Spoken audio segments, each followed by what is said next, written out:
तो यहाँ तक हमारा हो गया कंप्लीट। अब हम इसके फर्स्ट एग्जाम्पल नोट करेंगे इसके बेस पर।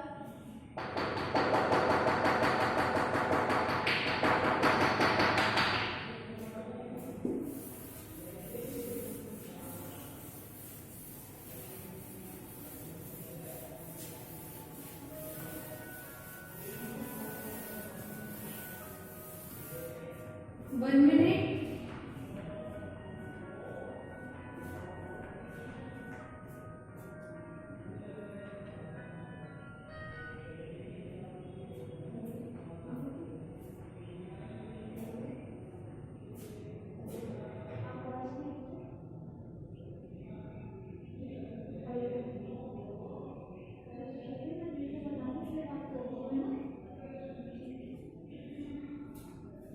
तो आगे लिखोगे अब आप।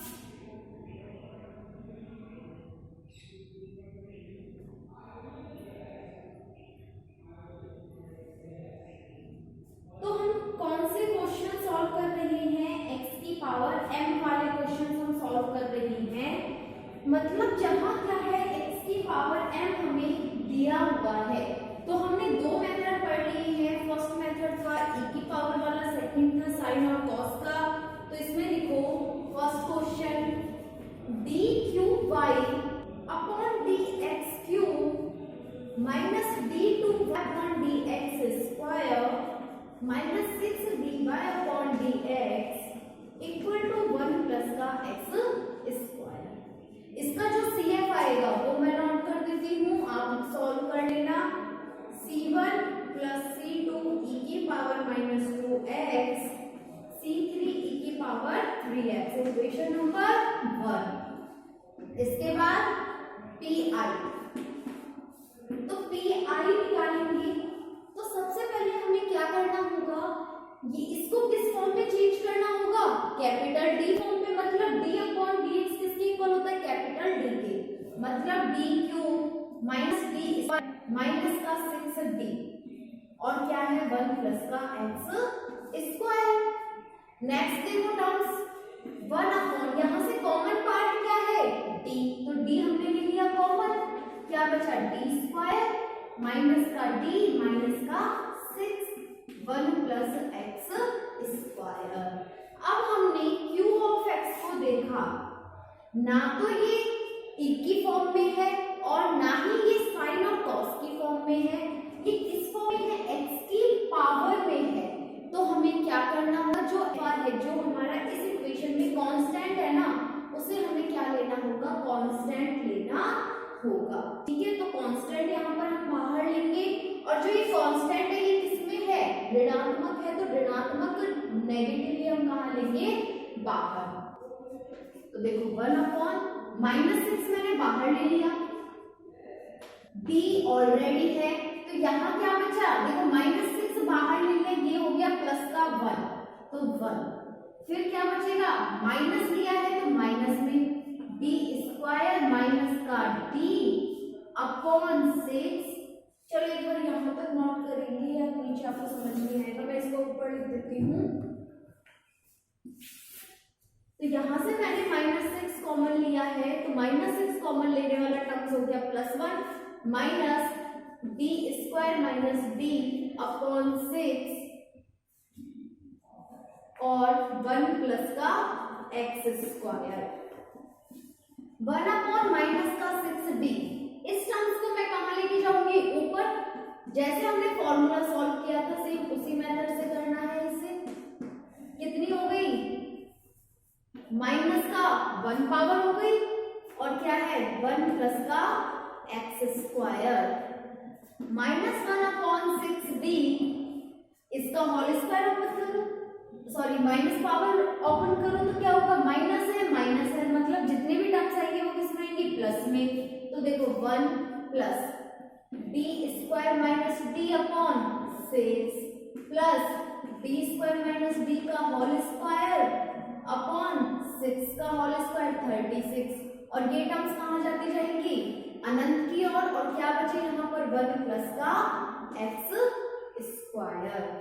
देखो माइनस का 1 upon 6d, 1 plus d square अलग अलग कर दो इसको अपॉन 6 माइनस का D upon 6, D square minus D का होल स्क्वायर ओपन करो तो डी की पावर 4 अपॉन 36 प्लस का डी स्क्वायर अपॉन 36 माइनस का 2d³ upon 36 plus 1 plus x square. तो यहां तक हमारे पास क्या हो गया, हमारा क्वेश्चन सॉल्व हो गया। अब हम इसे आगे करेंगे तो यहां तक एक बार इसे नोट कर लो आप, उसके बाद में इसे आगे सॉल्व करेंगे।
कर लिया नोट, अब आगे देखो।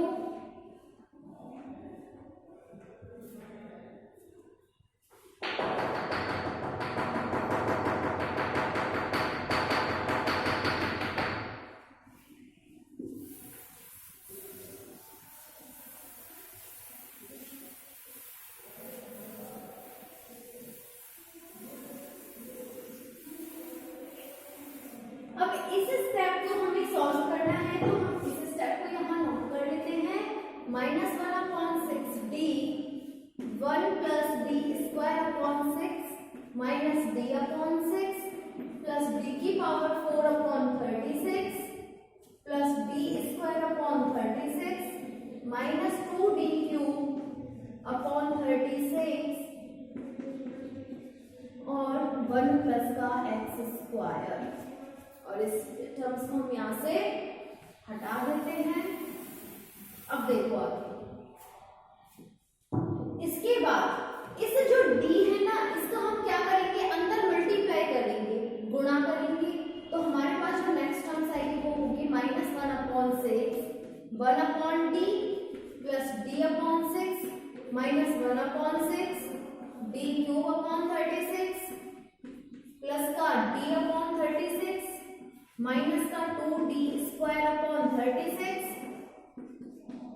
और 1 प्लस का एक्स स्क्वायर। क्या किया, जो ये d था ना, इसका हमने मल्टीप्लाई कर दिया, गुणा कर दिया अंदर, माइनस का 1 अपॉन 6, माइनस का 1 अपॉन 6 भी एज इट इज रहेगा, तो इसको हम बाद में नोट करेंगे।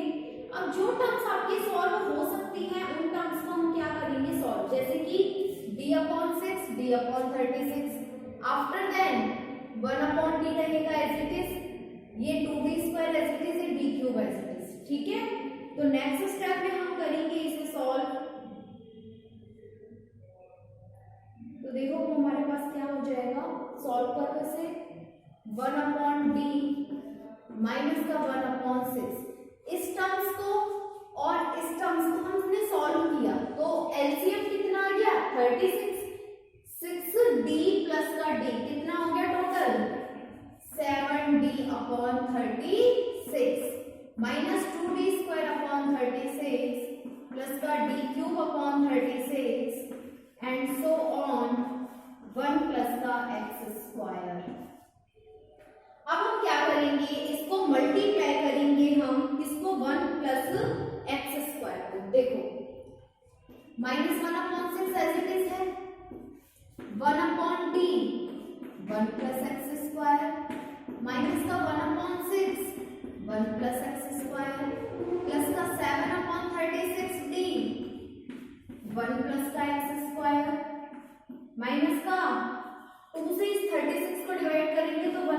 18d² 1 प्लस का x² प्लस का d³/36 1 प्लस का x²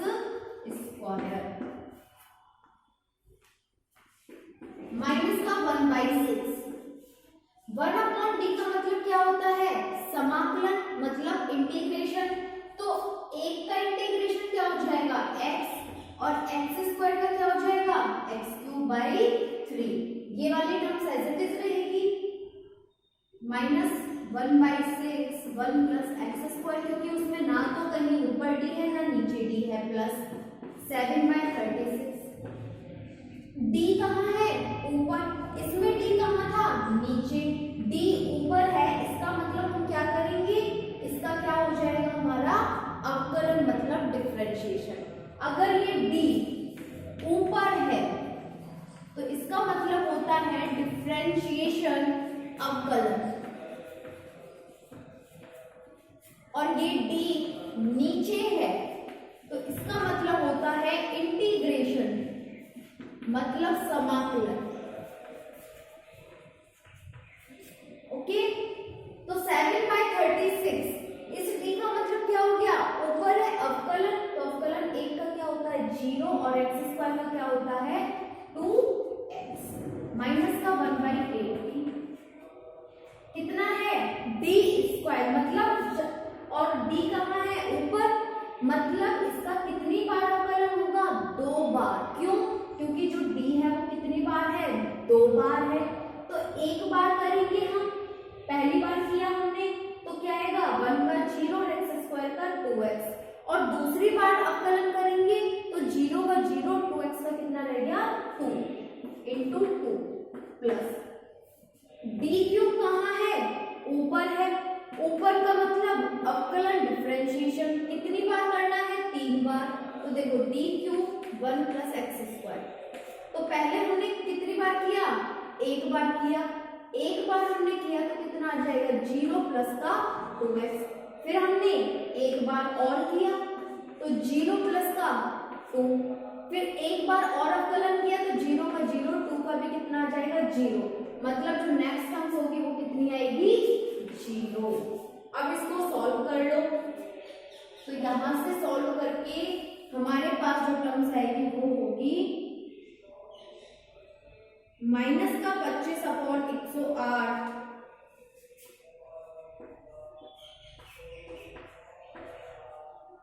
x प्लस का 1/36 x² माइनस 1/30 18x³ प्लस, देखो हमने क्या किया? इनका मल्टीप्लाई कर दिया, और मल्टीप्लाई करके ये भी x की फॉर्म है और ये भी x की फॉर्म है, दोनों को एक साथ मल्टीप्लाई करके लिख दिया। इसके बाद यहाँ देखो, ये माइनस के 1/6 को इस माइनस के 1/6 से मल्टीप्लाई करा तो कितना आ गया हमारे पास? देखो टर्म्स क्या है? माइनस का 1/6 बाहर है और अंदर माइनस का 1/6 माइनस का 1/9। इसको सॉल्व करेंगे तो हमारे पास क्या आएगा? एक अचर आएगा। क्या आएगा? अचर, क्योंकि इसमें कोई x नहीं है। तो ये कौन सी राशि हो गई? एक कांस्टेंट राशि। Equation number 2। अब क्या करेंगे? CF और PI को जोड़ देंगे। तो नोट करो यहां तक इसे। फिर इक्वेशन 1 के जो CF है और इक्वेशन 2 में जो PI है, दोनों को जोड़ देंगे और हमारे पास क्या आ जाएगा? उसका व्यापक हल, जनरल सॉल्यूशन। नोट करो इसे।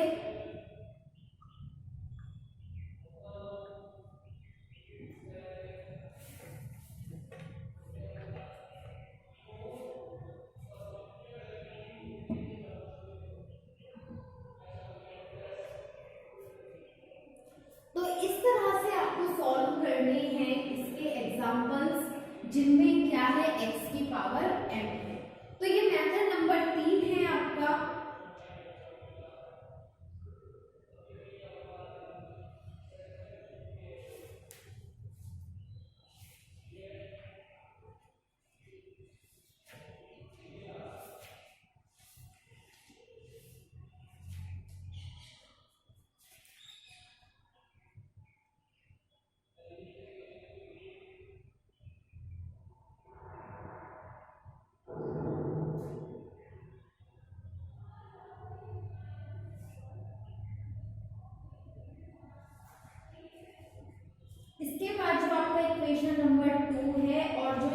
क्वेश्चन नंबर 3 है वो क्या है, सेम है, समान है। तो मैं एग्जाम्पल 2 या 3 में से कोई सा भी एक करवा दूंगी, एक आप लोग खुद एज ए होमवर्क घर पर करना है। क्लियर?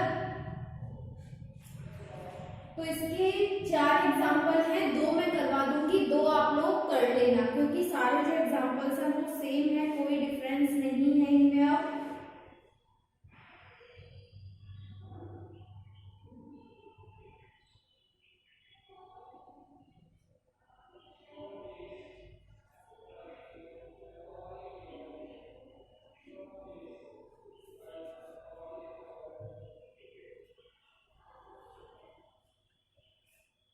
कर लिया ना यहाँ तक? नेक्स्ट लिखेंगे हम समीकरण 1 और 2 को जोड़ने पर, मतलब व्यापक हल बराबर CF plus PI, general solution equal to CF plus PI। समीकरण 1 और 2 से आप क्या करोगे, मान पुट कर दोगे और आपके पास क्या आ जाएगा, आंसर। कर लोगे ना इतना? अब करते हैं हम नेक्स्ट एग्जाम्पल। 2-3 लाइनें छोड़ देना, बाद में कर लेना, आगे करेंगे उससे पहले सिर्फ क्या लिखना है, व्यापक हल general solution equal to CF plus PI, और दोनों की वैल्यू पुट कर दोगे। नेक्स्ट लिखो आप d4y dx4 2d3y upon dx3 minus का 3d2y upon dx² equal to x² plus का 3e⁻²x प्लस 4 sin x।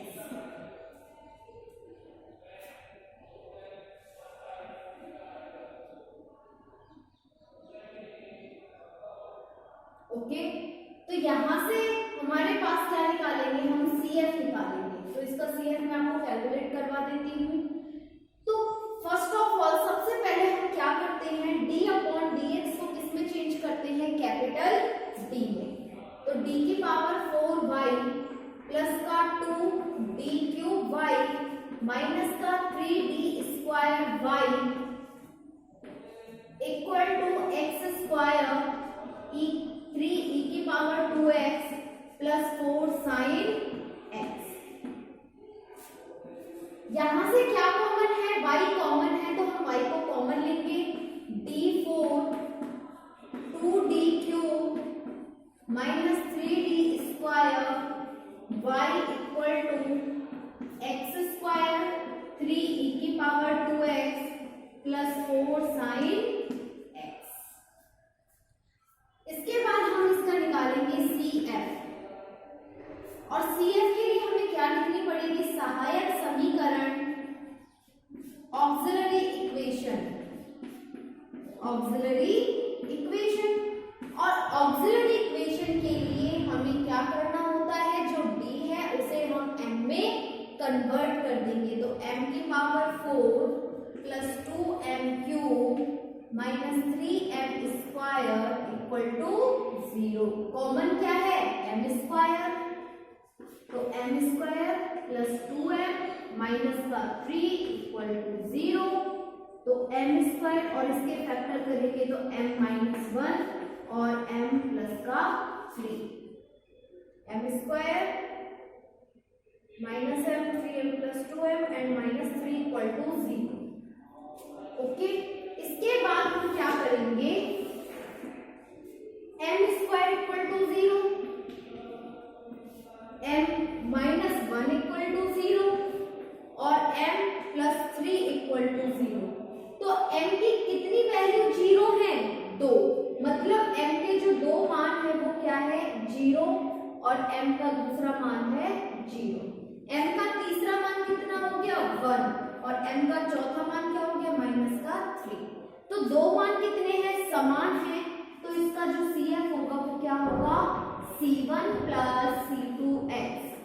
2 मान है तो 2 बार लिखेंगे, e⁻0x, और e⁻0x का मान क्या होता है, 1। तो e⁻0x plus C3 e⁻x plus C4 e की पावर माइनस का 3x, इक्वेशन नंबर 1। इसके बाद हम कैलकुलेट करेंगे इसका पीआई, यहां तक नोट करो इसे। अब इस क्वेश्चन में जो मेन बात है वो ये है कि एक ही क्वेश्चन में हमें कितने मेथड यूज करने हैं, 3 मेथड, क्योंकि इसमें x की पावर m भी है, e की पावर भी है और साइन या cos x भी है। तो एक ही क्वेश्चन में हमें 3 मेथड यूज करने हैं, इसलिए इस क्वेश्चन को मैं करवा रही हूं आपको, क्योंकि तीनों मेथड ही क्या होंगे इसमें यूज हो रहे हैं। नोट करो इसे यहां तक।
अब हम इसका पीआई कैलकुलेट करेंगे। आप लोगों ने नोट कर लिया होगा यहाँ तक इसे।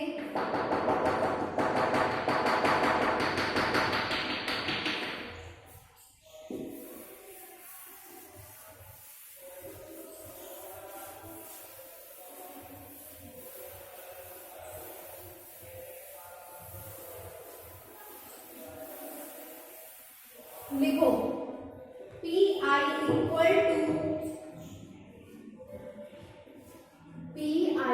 Equal to one upon D square D minus 1 D plus 3 X square plus 3 E की power 2x plus 4 sine x.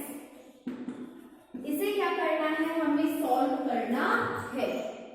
तो यहां से हम क्या करेंगे, 1 upon D square D minus 1 D plus 3 X square plus 3, अलग अलग मल्टीप्लाई कर दो। इस वाले टर्म्स को तीनों से क्या करेंगे, मल्टीप्लाई करके ऐड कर देंगे।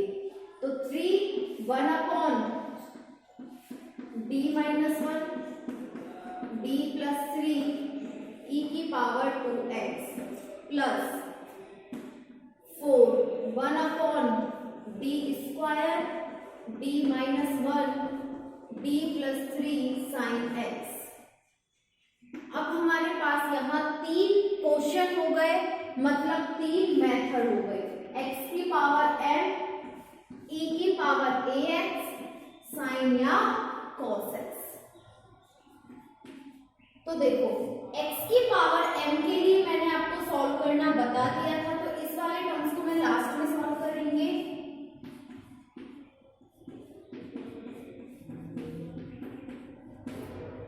ठीक है, एक्स स्क्वायर प्लस 3 इंटू 1। अब क्या करेंगे, x का जो भी गुणांक है, कोफिशिएंट है, उसको d की जगह पुट कर दो। तो 2 इंटू 2 4, 2 माइनस 1 और 2 प्लस 3 प्लस 4। जहां d स्क्वायर है, क्या है, जहां d स्क्वायर है वहां क्या करेंगे, x का जो गुणांक है, कोफिशिएंट है, उसको लिख देंगे और उसके आगे क्या लगा देंगे, माइनस 1। 4 1 अपॉन माइनस का 1 d स्क्वायर प्लस का 2d माइनस का 3 साइन x। नेक्स्ट स्टेप देखो अब इसका,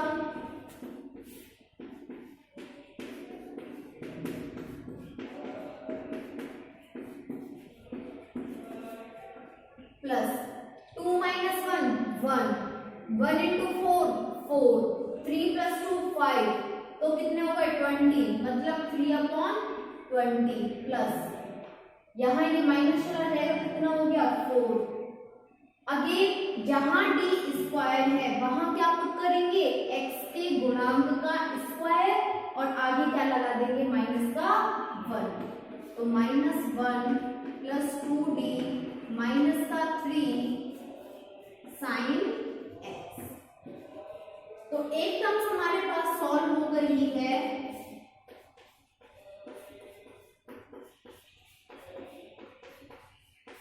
d plus 3 x square plus का 3 अपॉन 20 माइनस का 4 1 अपॉन कितने हो गए 2d माइनस 4। तो इसमें से कॉमन क्या आ जाएगा, 2 कॉमन आ जाएगा, तो 2 कॉमन बाहर लेंगे तो 2 यहां क्या बचेगा 2 साइन x।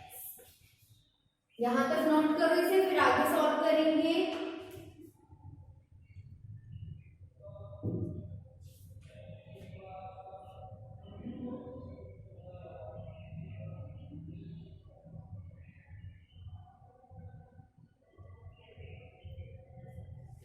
अरे देखो इसमें ना e की पावर 2x लिखना भूल गए, यहाँ लिख लेना e की पावर 2x।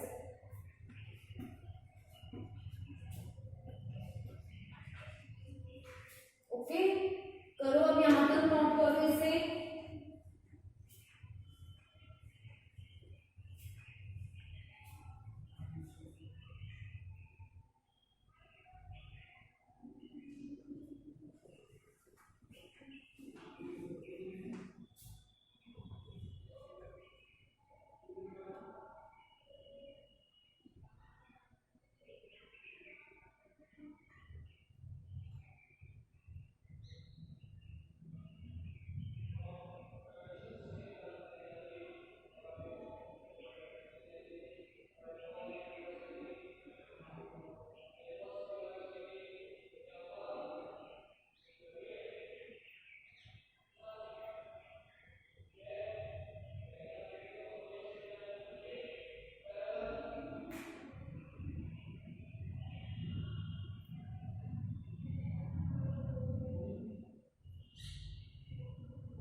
आगे नोट करो आप।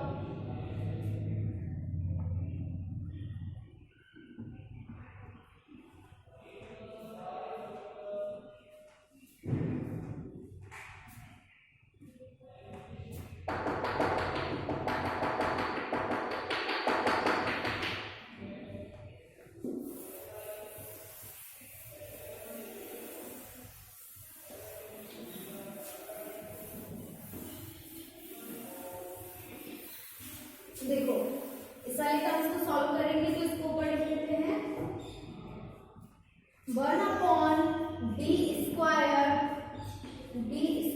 प्लस 2d माइनस 3x²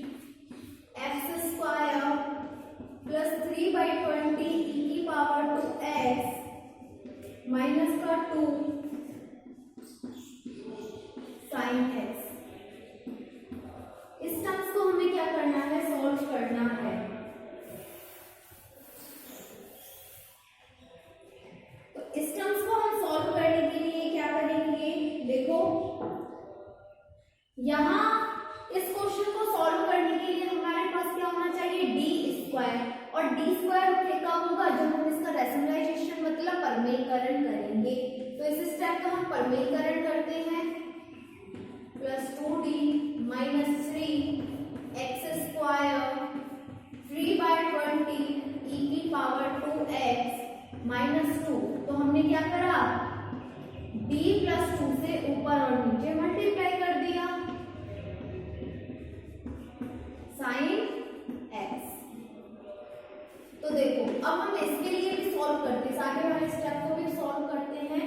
क्या करेंगे, जो अल्फा है, जो कांस्टेंट है, उसको हम क्या करेंगे, कॉमन लेंगे। तो क्या आ जाएगा, माइनस का 3 कॉमन आ गया, -3 अगर कॉमन आ गया तो यहाँ क्या बचेगा, प्लस का 1। और ये टर्म्स किस में हो जाएगी, नेगेटिव में। क्यों, क्योंकि हमने माइनस भी कॉमन लिया है, ठीक है। -d² प्लस का 2d अपॉन 3, ठीक है, x² 3/20 e⁻²x minus 2 d plus का 2। x का जो भी गुणांक है उसका स्क्वायर करके उसके आगे क्या लगा दो, माइनस। तो माइनस का 1 और माइनस का 5 sin x। तो माइनस का 1/3d², इसको कहां लेके जाएंगे, ऊपर। तो किस में चेंज हो जाएगा, प्लस में, d² प्लस 2d, सॉरी ये तो माइनस ही रहेगा, अपॉन 3 जो इसकी पावर है वो हो गई नेगेटिव, x²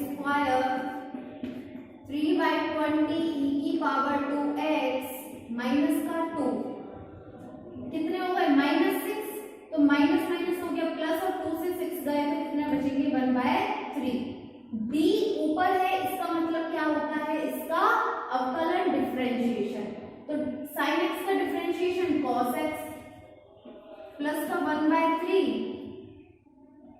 sin x, क्योंकि d से भी मल्टीप्लाई में है और 2 से भी मल्टीप्लाई में है, तो 2 से मल्टीप्लाई करके लिख दिया। माइनस का 1/3d²। अब देखो 1 प्लस d² प्लस 2d का माइनस इनवर्स हमें करना है और इसको सॉल्व करके लिखना है। तो क्या हो जाएगा, d² प्लस 2d अपॉन 3। यहाँ भी माइनस, यहाँ भी माइनस, तो सारे टर्म्स किसमें, प्लस में। d² प्लस 2d का होल स्क्वायर अपॉन 3 का होल स्क्वायर 9। इस तरह से टर्म्स हमारी आगे जाएंगी, x² 3/20 e⁻²x plus 1/3 cos x plus का 2/3 sin x, equation number 2। Note करो यहां तक।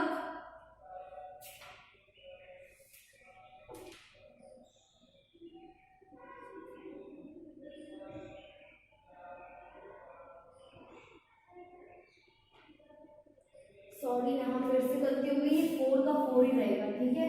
तो ये कितना हो गया, माइनस का 5, 1/5 और माइनस का 2/5।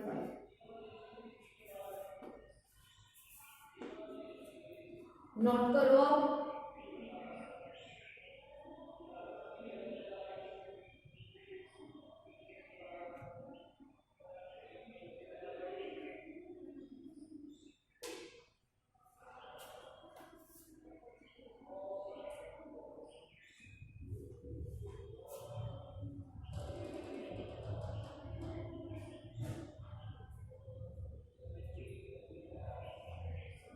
नोट करो जल्दी, क्वेश्चन कंप्लीट करेंगे इसे।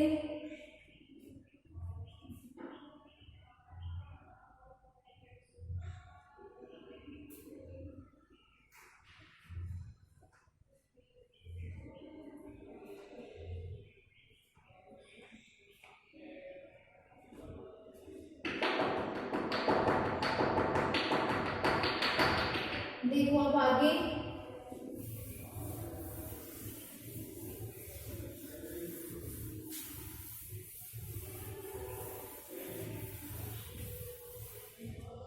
तो यहाँ पर हमारे पास माइनस का 1/3d² होल स्क्वायर ओपन करो, 1 plus d² plus 2/3d plus का d की पावर 4/9 प्लस 4d² प्लस का 4/9d³ x²। हम क्या कर रहे हैं, सिर्फ इस वाला जो टर्म्स है ना, हम सिर्फ अभी इसे सॉल्व कर रहे हैं। क्या कर रहे हैं, इसका मान निकाल रहे हैं। इसका मान निकाल के हम क्या करेंगे, वैल्यू मिल जाएगी, उस वैल्यू को इसकी जगह रख देंगे तो हमारे पास क्या आ जाएगा, इसका pn। ठीक है, देखो आगे, फिर क्या किया, इसे d² का अंदर गुना कर दिया, 1/d² 1/3 प्लस का 2/3d प्लस का d²/9 plus 4/9 plus 4/9d plus x² minus का 1/3। क्या किया हमने, इनको मल्टीप्लाई कर दिया x² से,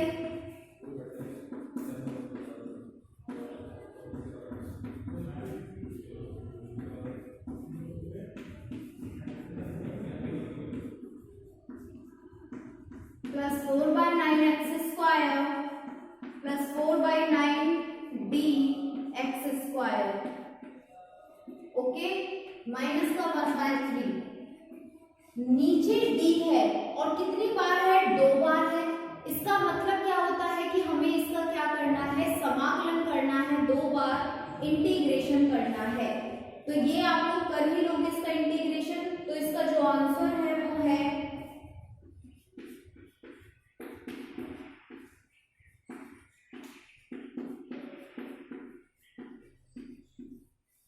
तो हमारे पास जो आगे वाली वैल्यूज थी उसका मान ये आ गया।